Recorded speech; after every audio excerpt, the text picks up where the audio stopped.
Saludos, ¿qué tal? Sean bienvenidos a nuestro espacio de entrevistas Punto y Aparte, un punto y aparte donde hoy vamos a entrevistar a un político de esta ciudad, pero que lo tenemos destinado en Madrid como diputado nacional por la provincia de Cádiz, en este caso por el partido Ciudadanos.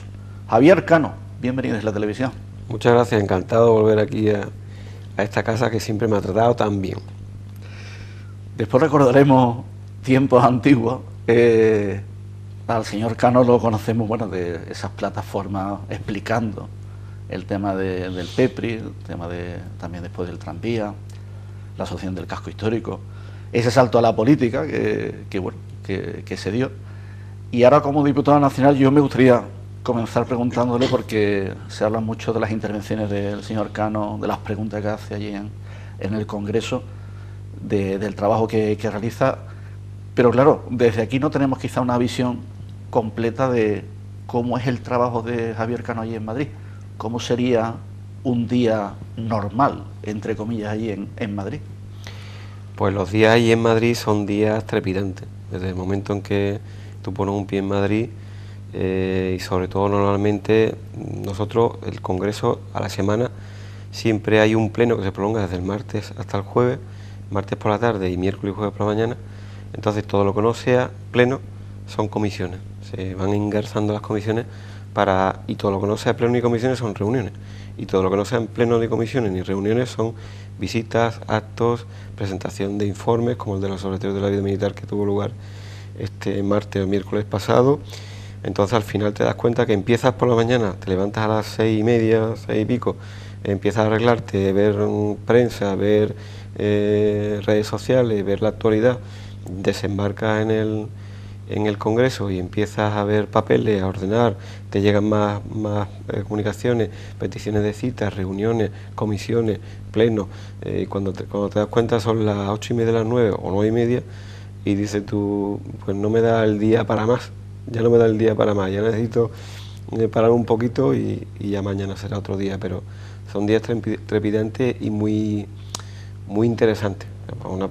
A mí me gusta la actividad, yo no soy una persona pasiva, entonces es casi como una adrenalina, ¿no? El día que no lo tengo, pues lo echo en falta. Bien, es verdad que necesito también reposar un poquito, pero bueno, son días muy apretados, no te permiten tampoco hacer algo que para mí es esencial, que es hacer un poquito de deporte, mantener un poco, aunque sea solo andar, y eso es una de las cosas que me ha hecho en falta, junto con la distancia con la casa, claro que se echa de menos.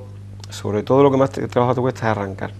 Una vez que estás allí ya te mete una vorágine que no te permite muchas veces estar en contacto con o recordar o estar pendiente de cosas, tus hijos que se examinan, lo que sea, ¿no? Cualquier cosa, ¿no? Entonces, pero bueno, muy contento de vivir esta etapa y de formar parte un poquito de la historia de tu país y de tu provincia, de tu ciudad. Yo digo muchas veces que no me arrepiento muchas veces de no haber hecho cosas, y en este caso estoy haciendo muchas, con lo cual en mi interior estoy muy tranquilo por ese sentido. ¿La familia cómo lo lleva? Nosotros lo que ocurre es que nuestra familia, en mi familia se respira un aire germánico de sistema, trabajo. Lo primero es el trabajo y lo último es uno.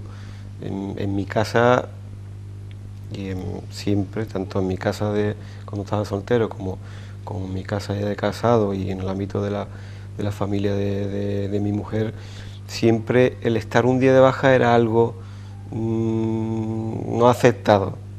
O sea, para darte de baja un día, faltar al trabajo tiene que ser algo muy, muy excepcional. Entonces somos muy sistemáticos en ese sentido. Entonces, hombre, se lleva la lejanía, se lleva de una forma difícil, pero mi mujer trabaja, yo trabajo, mis hijos están estudiando y bueno, pues lo sobrellevan mejor que otros. Me imagino que otro ambiente familiar donde no se viva con esa intensidad el día a día, ¿no? Pero cuesta trabajo. Y yo personalmente, cuando me enfrío yo en Madrid, cuando te enfrías es cuando terminas tu trabajo a las 9:30 de las 10 de la noche y dices, bueno, pues antes de ir al hostal tengo que ir a comer algo. y te tienes que sentar o poner una barra solo, porque bueno, hay veces que los compañeros, el resto de los compañeros coincidimos, pero hay otras veces en las que cada diputado lleva un ritmo distinto, cada uno tiene unas reuniones, cada uno tiene unas comisiones y no es fácil que coincidamos para cenar simplemente. Entonces cuando te ves solo allí, casi que se te cae el mundo. Esos son los peores momentos.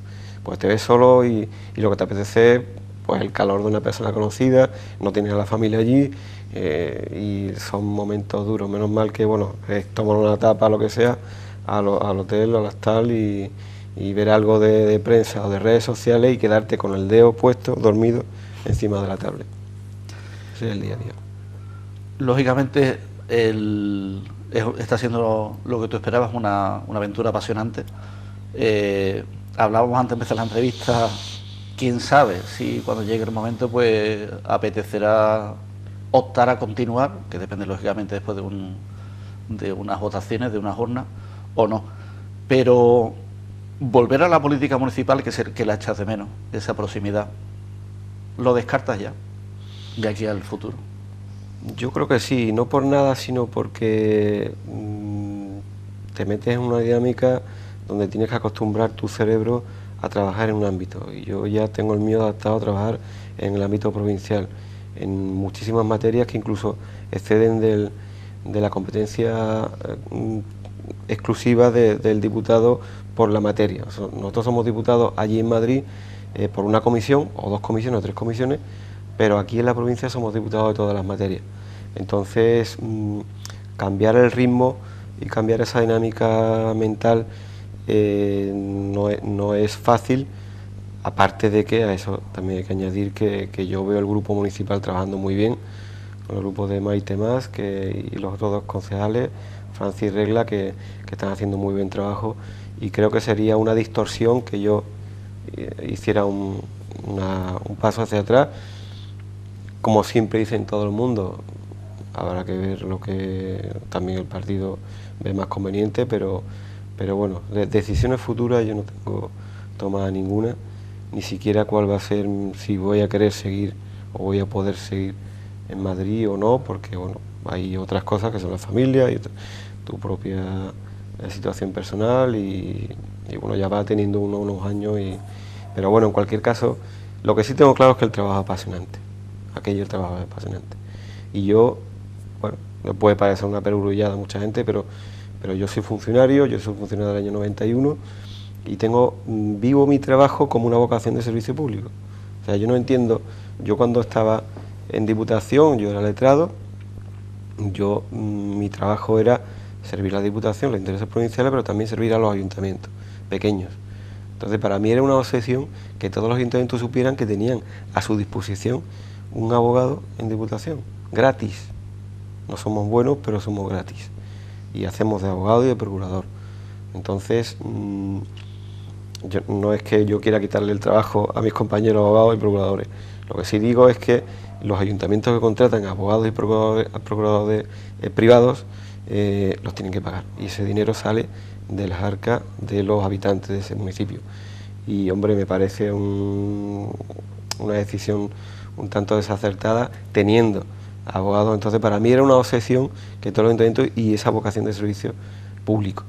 Entonces, mi paso por la política no es otro ámbito, otra esfera, pero la esencia es la misma, vocación de servicio público. Estamos aquí, nosotros hemos venido aquí para servir.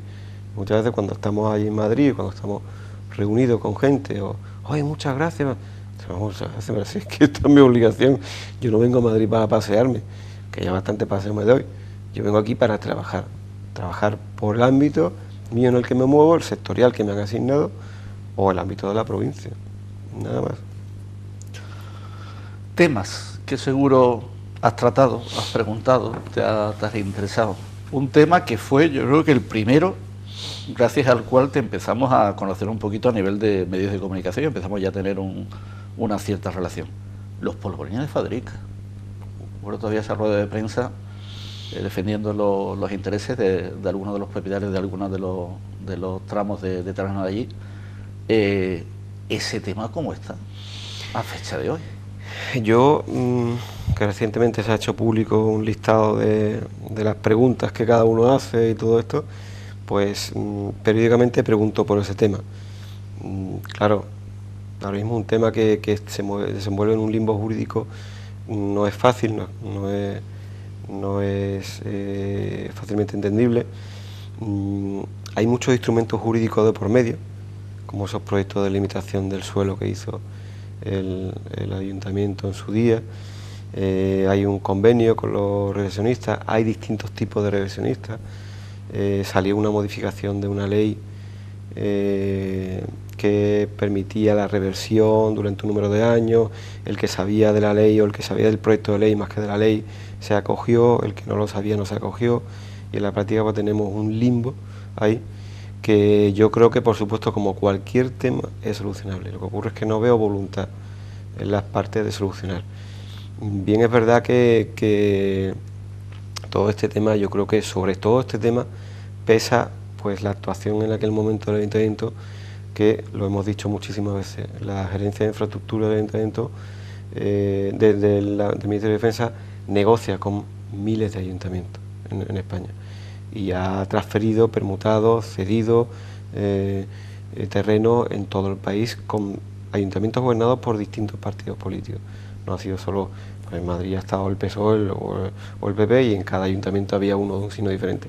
Pero la actitud desleal, de deslealtad institucional que hizo el ayuntamiento de aquella época frente a la gerencia del Ministerio de Defensa, diciéndole que el destino de ese terreno iba a ser para zona verde, cuando en el planeamiento ellos habían desarrollado un proyecto de explotación urbanística en aquel momento que se consideró conveniente, pues eso fue considerado por Madrid como una acción de deslealtad mayúscula, y yo creo que algo de eso pesa sobre las negociaciones entre defensa y ayuntamiento.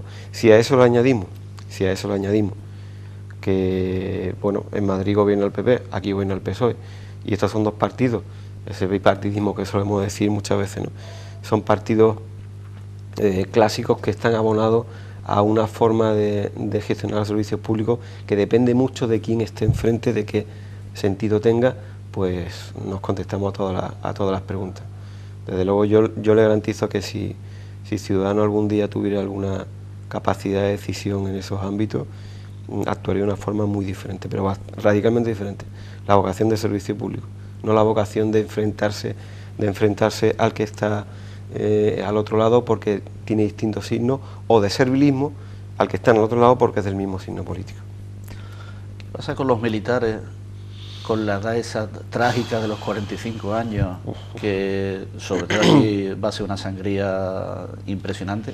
Hay movilizaciones, hay temas, pero a nivel de Congreso de los Diputados, ¿hay solución a ese tema? ¿Se puede solucionar o cómo va? Vamos a ver, por un lado, para que nos podamos entender, a ver si yo soy capaz de explicarlo. Por un lado, de la parte del Ministerio de Defensa, dice, mire usted, yo tengo un compromiso con una persona y esa persona sabe que como tope cuando cumpla 45 años se tiene que ir. Por lo tanto, aquí no hay un despido improcedente, aquí una extinción anticipada de la relación de servicios de trabajo, sino que hay una finalización proyectada. La postura del Ministerio de Defensa del Partido Popular ahora, Cospedal lo ha dicho varias veces públicamente y en comisión, no quiero un ejército de soldados de 50 años. La postura del otro lado, la postura de los militares, hemos dado, y es verdad, han dado toda su vida por la patria, han expuesto su vida y su integridad física, han desarrollado un trabajo ímprobo,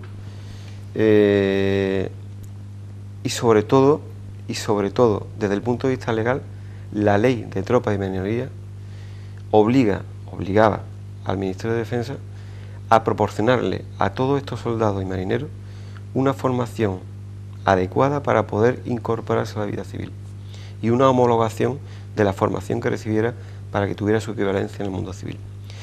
Este aspecto no se ha cumplido por el Ministerio de Defensa. Entonces, además de lo injusto, además de la discrepancia que pueda haber entre haber prestado toda tu vida servicio a tu patria bajo una bandera de la que todos están extraordinariamente orgullosos, y aparte de que con esa edad muy difícil encontrar un puesto de trabajo en la calle. Está el tema del incumplimiento por parte de la Administración del Estado de haber proporcionado. Allí en Madrid muchas veces se habla de que el que diseñó este modelo era consciente de que cuando el modelo empezara a dar problemas ya no estaría en el puesto, con lo cual que el que venga detrás la pechugue. Entonces hay de todo. A nosotros personalmente y particularmente en el grupo de Ciudadanos, pues nos preocupa sobremanera. No digo que nos quite el sueño, pero cuando nos despertamos por la noche, de los temas más recurrentes que nos viene a la cabeza es ese. Hay creado una subcomisión de tropa y marinería dentro de la Comisión de Defensa, donde llevamos recibiendo a comparecientes, expertos en la materia, miembros de asociaciones militares, distintos empleos, cargos de defensa, de educación, desde el mes de marzo prácticamente del año pasado. Está casi, lo queda prácticamente un mes de comparecencia a la subcomisión.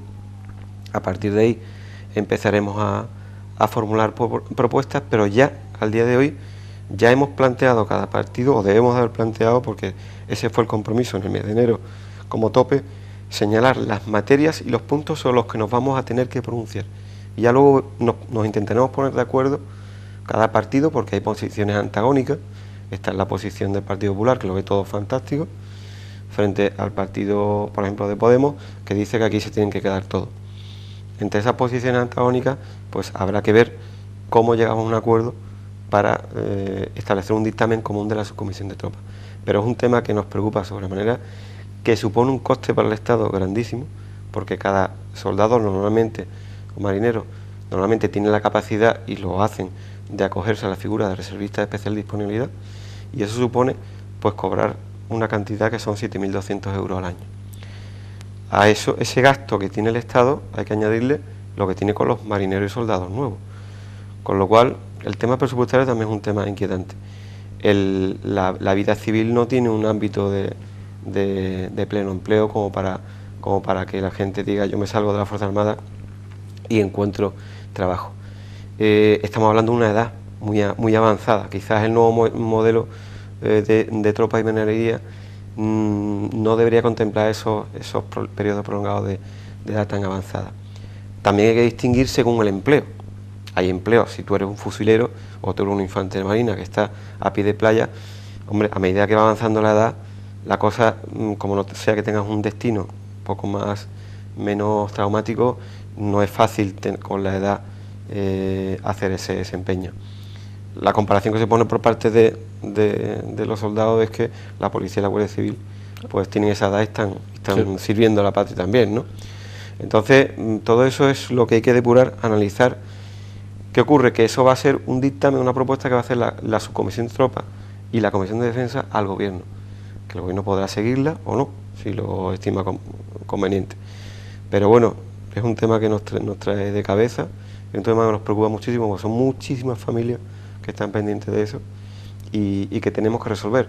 Hay dos apartados, yo se lo digo a todo el mundo, hay dos apartados aquí, situación actual y de futuro. Es decir, podemos diseñar un nuevo modelo de carrera militar para la tropa y marinería, que necesita, o sea, los números no cuadran en el sentido de que la cantidad, los efectivos rondan casi los 80.000 de tropa y marinería y las plazas que se convocan de promoción interna o de permanencia, pues no llegan ni al 20%. Entonces, ahí yo creo que personalmente es un tema que habría que haber atajado mucho, hace mucho tiempo, mucho antes, y que ya digo que una cosa es diseñar el futuro modelo de carrera de tropa y marinería como un modelo profesional dentro de una escala que hoy por hoy no está, y eso trae muchos perjuicios para el colectivo, y otra cosa es el día a día, los que ya se han ido y los que se van a ir de aquí al 2020 o veintitantos, que estamos hablando de miles y miles de personas con su correspondiente familia, y eso es un problema que no podemos, desde luego por parte de Ciudadanos no vamos a permitir que el Ministerio de Defensa ignore y obvie. Ha habido un incumplimiento y ese incumplimiento hay que corregirlo, y le pongo un caso concreto muy específico. Allí en la subcomisión compareció una vez el director del Servicio Estatal Público de Empleo, el SEPE, y nos hablaba de que anualmente, todos los años, el Ministerio de Defensa firmaba un convenio con el SEPE para hacer cursos de formación, Vale, muy bien. Durante 2 años no se hicieron esos cursos porque hubo un cambio de normativa y no había... Entonces, bueno, pues yo formulo una pregunta al Ministerio de Defensa. Oiga, ¿cómo va a compensar usted a los soldados y marineros que durante 2 años no han podido hacer el convenio con el SEPE? La contestación, razones presupuestarias, no sé cuánto, el dinero lo pone el SEPE, no es una cuestión nuestra.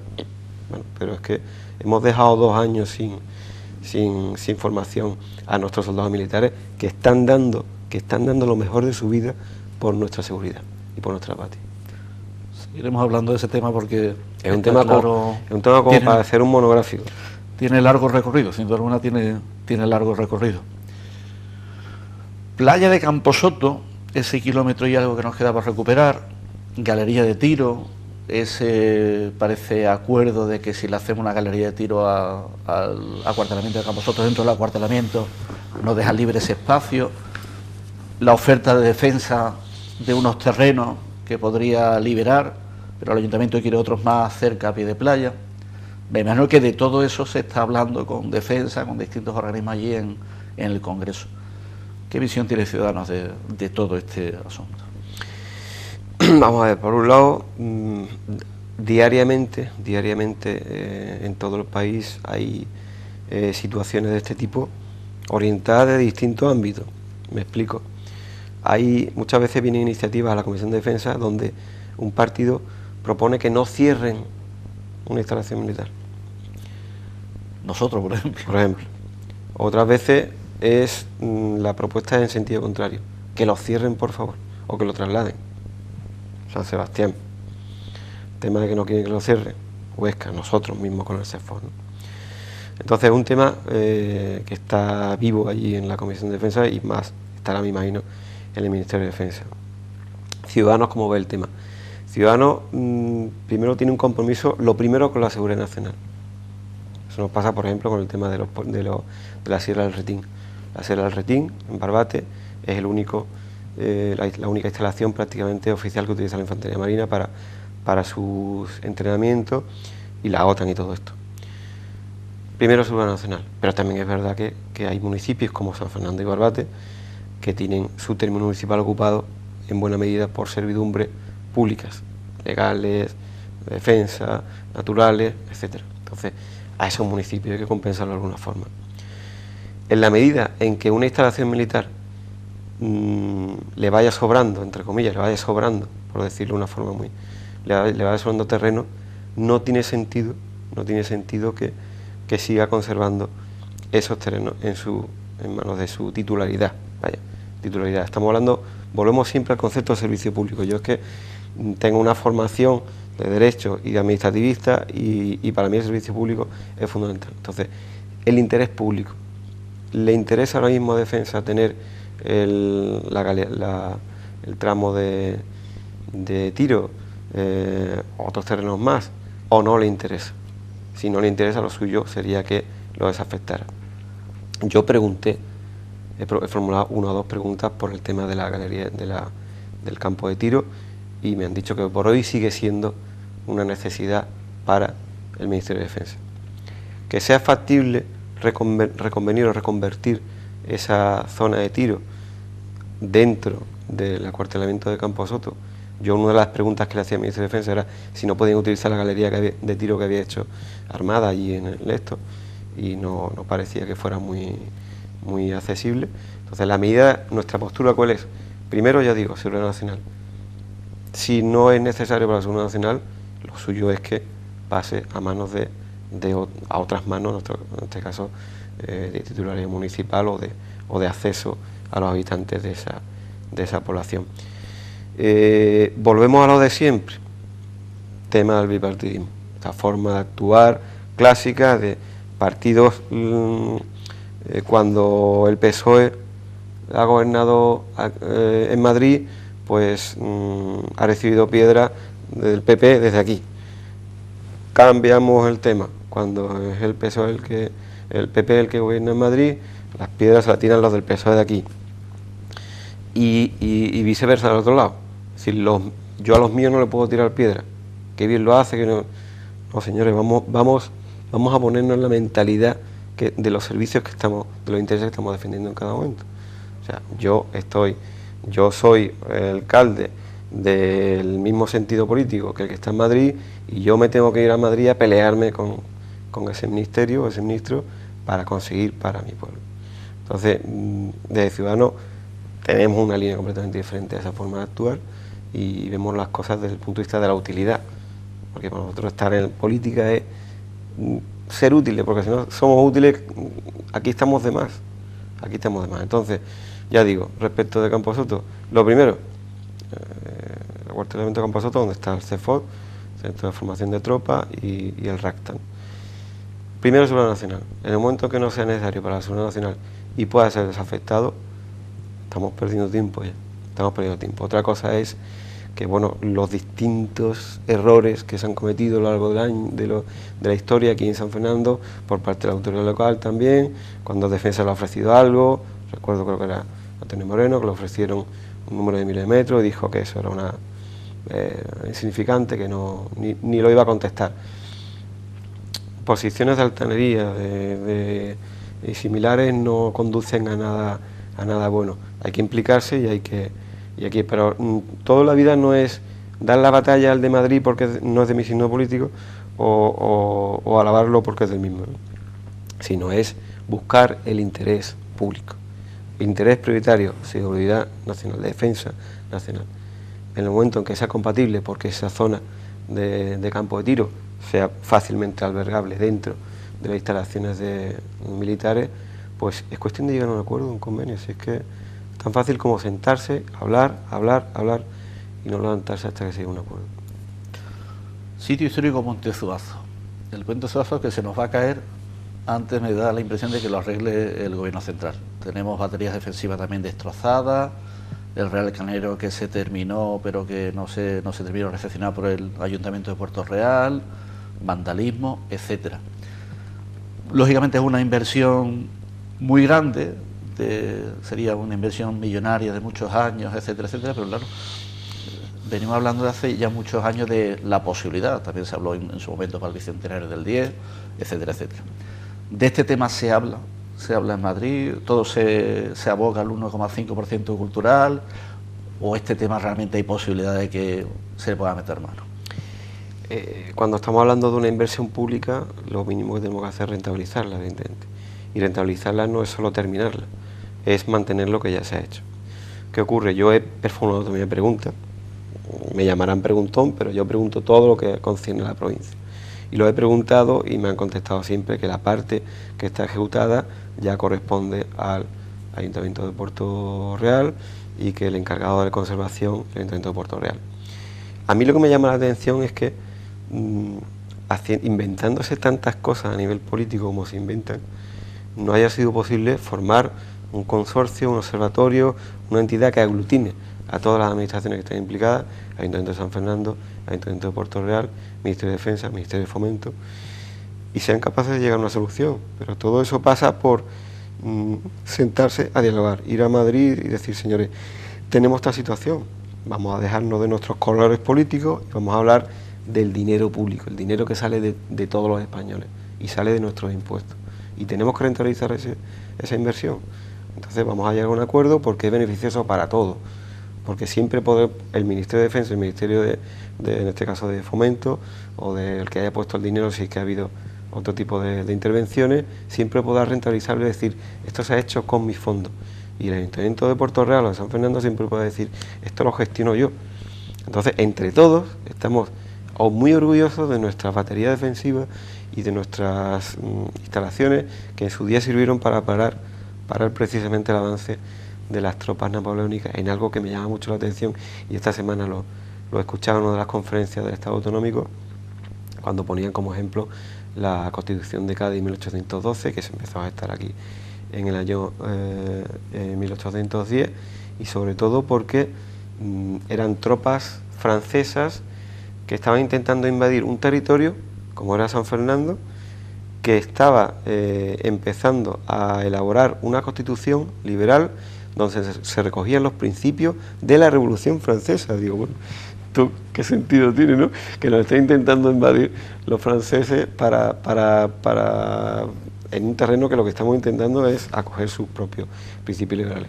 Estas baterías que son parte esencial de nuestra historia y de nuestra historia más local y de la que nos tenemos que sentir orgullosos, pues a mí realmente me duele muchísimo ver el estado de degradación que hay, pero todo eso pasa por llegar a un acuerdo. Ya digo que yo lo he preguntado, las administraciones normalmente empiezan a soltar responsabilidades, no, eso es responsabilidad del otro. Yo con el Ayuntamiento de San Fernando llegué a un acuerdo, que si la travesía, la Nacional 4, el cambio, pum, pum, una historia muy larga, pero al final te encuentras con que la inversión pública no se rentabiliza, se tira el dinero y además no nos podemos servir para recordar y estar orgullosos de nuestra historia. Con Fomento tenemos pendientes los nuevos accesos a la zona de Fadrica y Pérez Junquera desde hace un montón de tiempo. Se paralizó por el tema del soterramiento de la vía de la estación, de un tramo también de la vía del tren.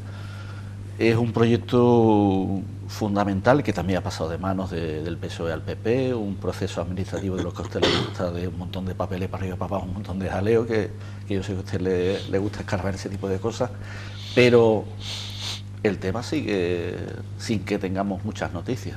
¿Alguna noticia tiene usted de ese asunto? Seguimos, igual lo último que yo he hecho ha sido esta semana, ha sido preguntar, y además pretendo llevar una iniciativa a la Comisión de Fomento, ya lo he hablado con mi compañero portavoz de la Comisión de Fomento, que es el enlace de la carretera Navantia con Tres Caminos.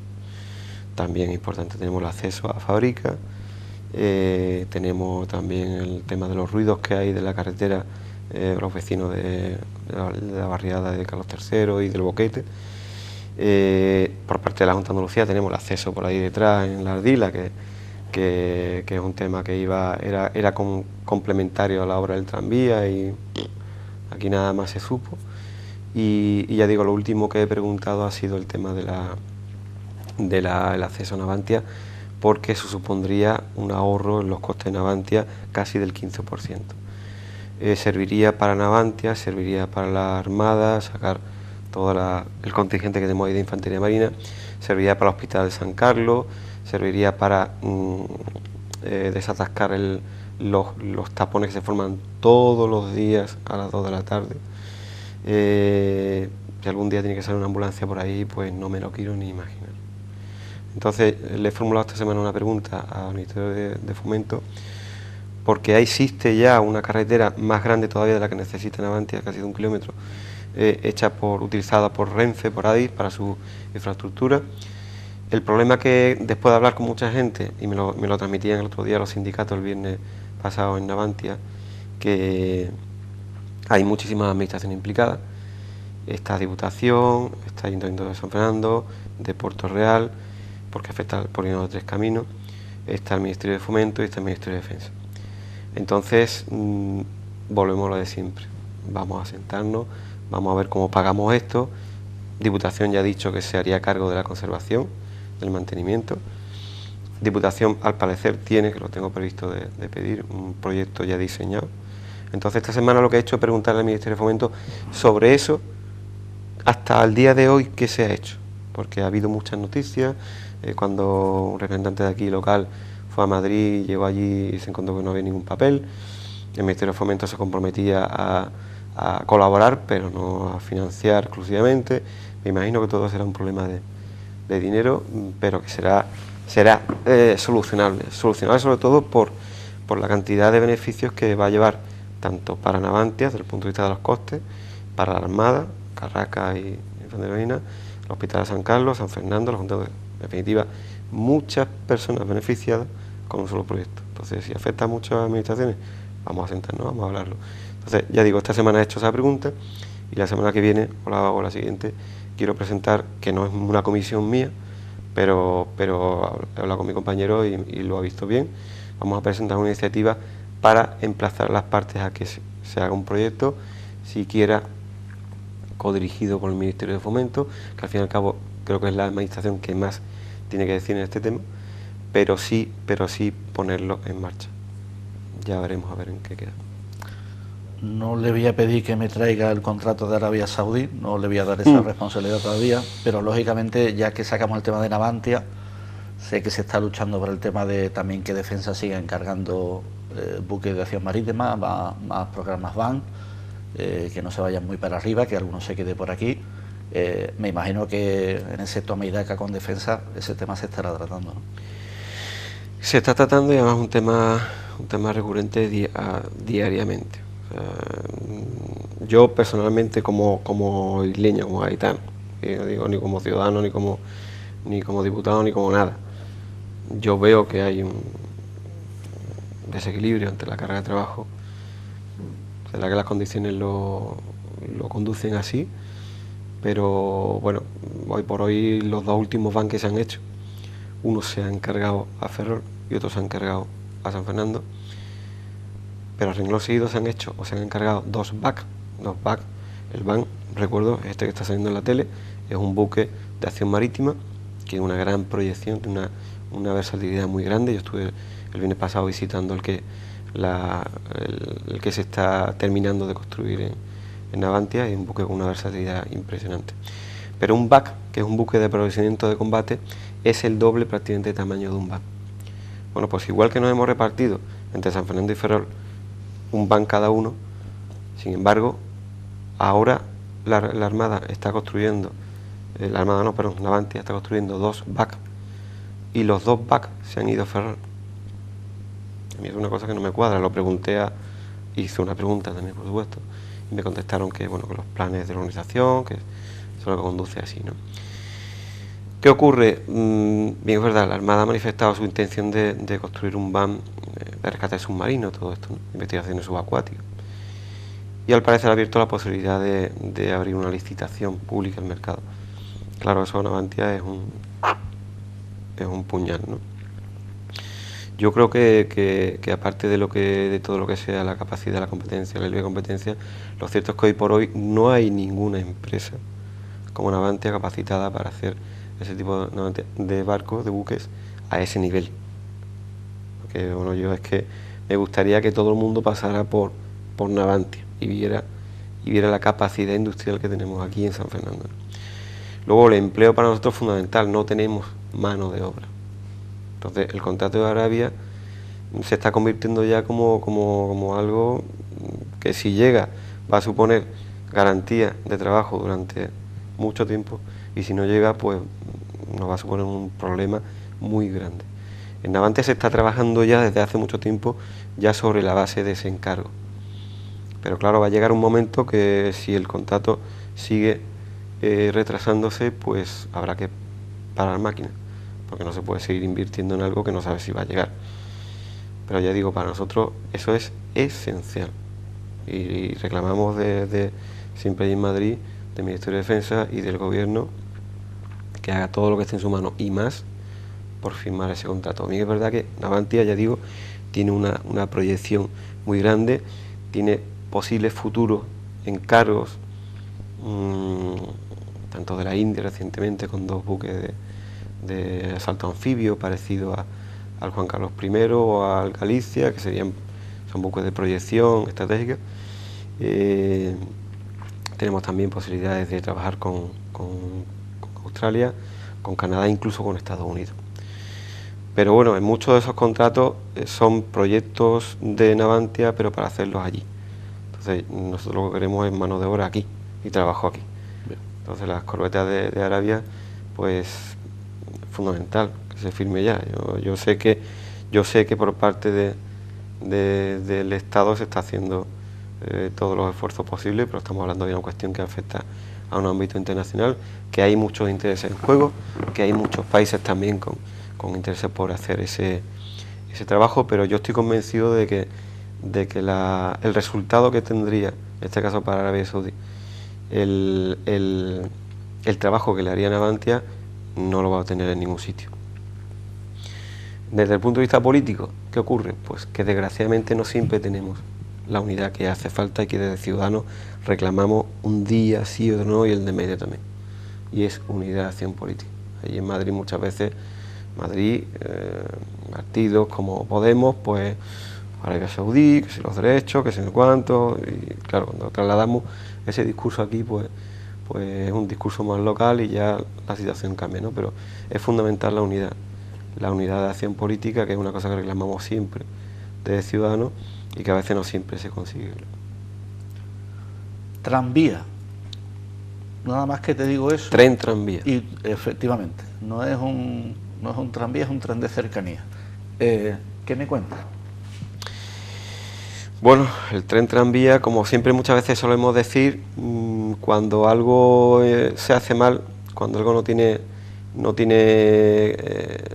está proyectado, cuando algo no está pensado, pues lo que hace es incrementar cada día más la bola de nieve, que en principio era una cosita así y termina siendo un bloque de 8 pisos, ¿no? Una cosa que no está proyectada, una cosa que está diseñada, su paso, también hay que distinguir aquí responsabilidades. Junta de Andalucía por fuerza tranvía, pero lo quiere poner por la Ronda del Estero. Si hubiera sido así ya estarían dando hace varios años. Ayuntamiento, Partido Andalucista, por la calle Real. San Fernando, una ciudad nacida a ambos lados de la calle Real. Hasta tal punto así que, por ejemplo, el Ayuntamiento es incapaz de hacer un plan de tráfico. ¿Por qué? Porque no es posible hacer un plan de tráfico en algo que ya no tiene vuelta de hoja. Llegado a este punto tenemos una inversión de dinero público grandísimo y lo que ya son a chistes son las dilataciones que se van produciendo en los plazos. Tal día va a empezar a pasar, tal día va a empezar a funcionar, tal día va... Hombre, ya esto suena ya tomadura de pelo. Llega un momento que dice, oh, que pase ya, que vea si funciona o no, tenemos que no va a funcionar y que se tome la decisión que sea. Pero realmente como inversión pública yo creo que pasará a los anales de la historia como de las principales inversiones públicas, de la mejor forma de tirar el dinero, de todos, porque disparar con pólvora del rey es facilísimo, eso lo sabe hacer cualquiera, y eso es lo que se ha hecho con el tranvía. Eso es decir, vamos a construir un medio de transporte que no está aprobado, que está comparado con situaciones de Europa que no tienen nada que ver con la situación que vivimos aquí, y que no es un tranvía, es un tren. Está viendo aquí las dimensiones del aparato.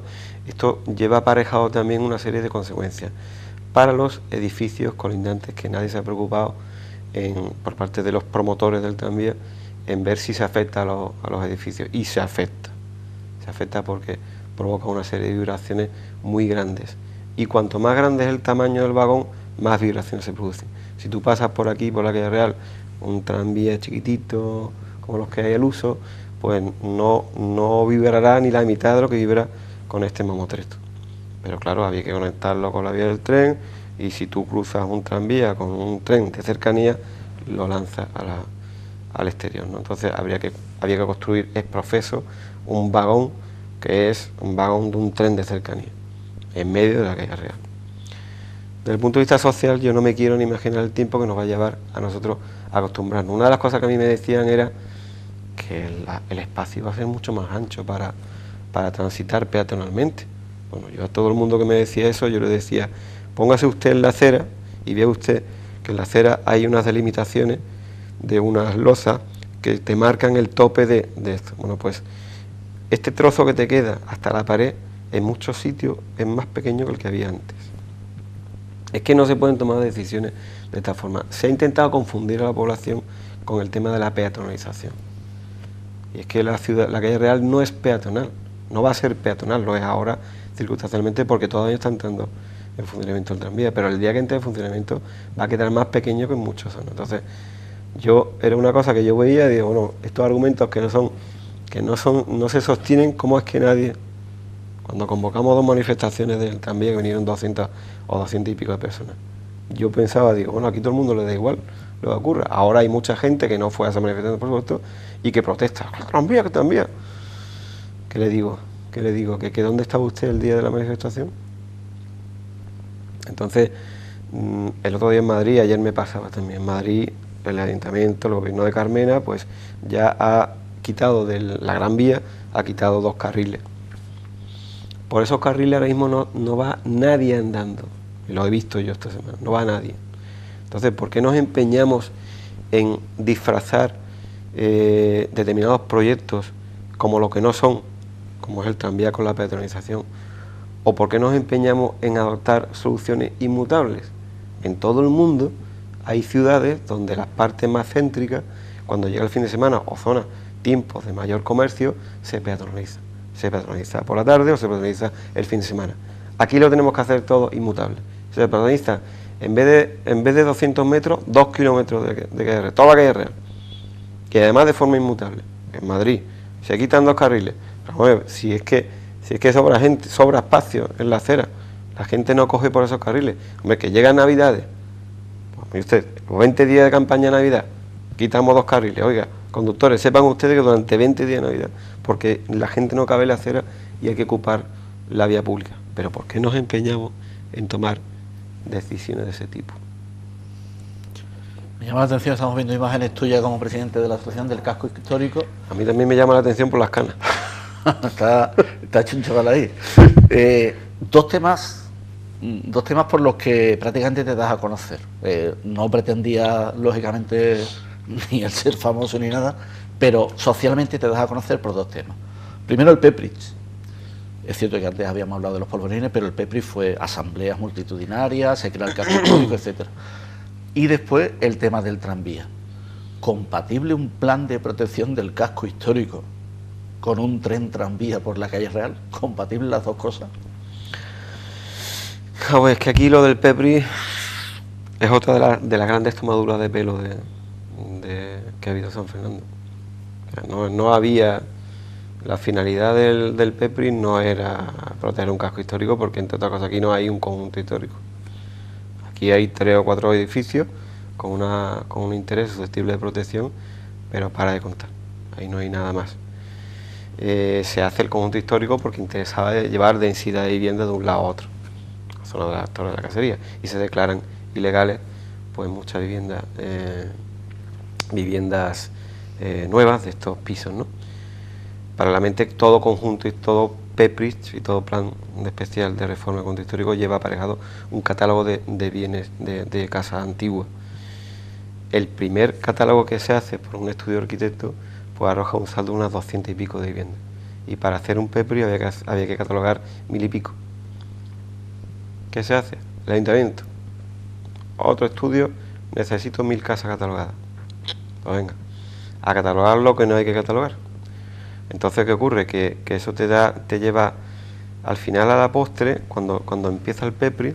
Yo hablaba con algo insólito, representantes de los que hacían el Peprich, con despachos en la gerencia de urbanismo de San Fernando, y yo es que no daba crédito, y yo hablaba con estas personas y decía, oiga, pero usted sabe...